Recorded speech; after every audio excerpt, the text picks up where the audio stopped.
Hello കൂട്ടുകാരെ, നമ്മൾ ഇന്നത്തെ ഒരു പണിയെന്ന് പറയുമ്പോൾ നമുക്കിത് ഇവിടെ ഈ കാണുന്ന ഒരു 3-4 സ്വിച്ചുകൾ കംപ്ലൈൻ്റ് ആയിട്ട് കിടക്കുകയാണ് കേട്ടോ. സംഭവം നമുക്കത് ഓണാക്കാനോ ഓഫ് ചെയ്യാനോ ഒന്നും പറ്റാത്തൊരു കണ്ടീഷനിലാണ് കിടക്കുന്നത്. അപ്പോൾ നമുക്കിവിടെയുള്ള ഈ സ്വിച്ച് കംപ്ലീറ്റ് നമുക്കൊന്ന് മാറ്റി കൊടുക്കണം. അത് മാത്രമല്ല കേട്ടോ നമുക്ക് കൊടുത്ത പണി. പിന്നെ പോയിട്ട് നമുക്കുള്ളതെന്ന് പറയുമ്പോൾ ഈ ഫ്ലഷ് ടാങ്കിൽ വെള്ളം കയറുന്നില്ല, അതുപോലെ ഹെൽത്ത് ഹോസിൽ കറക്റ്റായിട്ട് വെള്ളം കിട്ടുന്നില്ല, പിന്നെ ഒന്ന് രണ്ട് ടാപ്പുകളിലൊന്നും വെള്ളം കറക്റ്റായിട്ട് കിട്ടുന്നില്ല. ഇതൊക്കെയാണ് കേട്ടോ കംപ്ലൈൻറ്റ്. അപ്പോൾ അതേ കൂട്ടുകാരെ, നമ്മൾ ഇവിടുത്തെ വർക്ക് കംപ്ലീറ്റ് ആയിട്ട് നമ്മളൊന്ന് സെറ്റാക്കിയിട്ടുണ്ട്. ആദ്യം തന്നെ സ്വിച്ചും കാര്യങ്ങളെല്ലാം റെഡിയാക്കിയിട്ടുണ്ട്. അതുപോലെ ടാപ്പിലും വെള്ളങ്ങളെല്ലാം എത്തിച്ചിട്ടുണ്ട്. പിന്നെ 3 ബാത്റൂമിൻ്റെയും ഫ്ലോട്ട് സെറ്റ് നമ്മൾ മൊത്തത്തിലങ്ങ് മാറിയിട്ടുണ്ട് കേട്ടോ.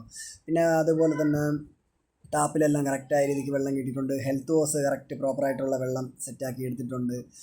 പിന്നെ ഇത് ഉപയോഗം ഇല്ലാതെ കിടന്നൊരു വീടായതുകൊണ്ട്, അതായത് ഇവിടെ ഉപയോഗിക്കാൻ ആളില്ലാത്തത് കൊണ്ടിട്ടാണ് കേട്ടോ ഇതിൽ അഴുക്കൊക്കെ കയറി ഇങ്ങനെ ഒരു അടവ് വന്നത് തന്നെ. അപ്പോൾ നമ്മളതെല്ലാം സെറ്റാക്കി എന്താ പറയുക എടുത്തിട്ടുണ്ട് കേട്ടോ കൂട്ടുകാരെ. പിന്നെ നമുക്കിവിടെ ഒരു കോളിംഗ് ബെല്ലിനൊരു കംപ്ലൈൻറ്റ് ഉണ്ടെന്നും അതും സെറ്റ് ചെയ്തിട്ടുണ്ട്. പിന്നെ ഇത്രയും സ്വിച്ചാണ് കേട്ടോ നമ്മളിവിടെ മാറ്റി എടുത്ത് കൊടുത്തത്. ഇത്രയാണ് കംപ്ലൈൻ്റ് ആയിട്ടുണ്ടായിരുന്നത്, അത് അത്രയും നമ്മൾ മാറ്റി കൊടുത്തിട്ടുണ്ട്. പിന്നെ കൂട്ടുകാരെ, നമ്മൾ ഇന്നത്തെ ഒരു വർക്ക് ഇത്രയേ ഉള്ളൂ. അപ്പോൾ എന്താ പറയുക, നിങ്ങൾക്ക് ഇഷ്ടപ്പെടുകയാണെന്നുണ്ടെങ്കിൽ ഒന്ന് സപ്പോർട്ട് ചെയ്ത് തന്നേക്കണേ.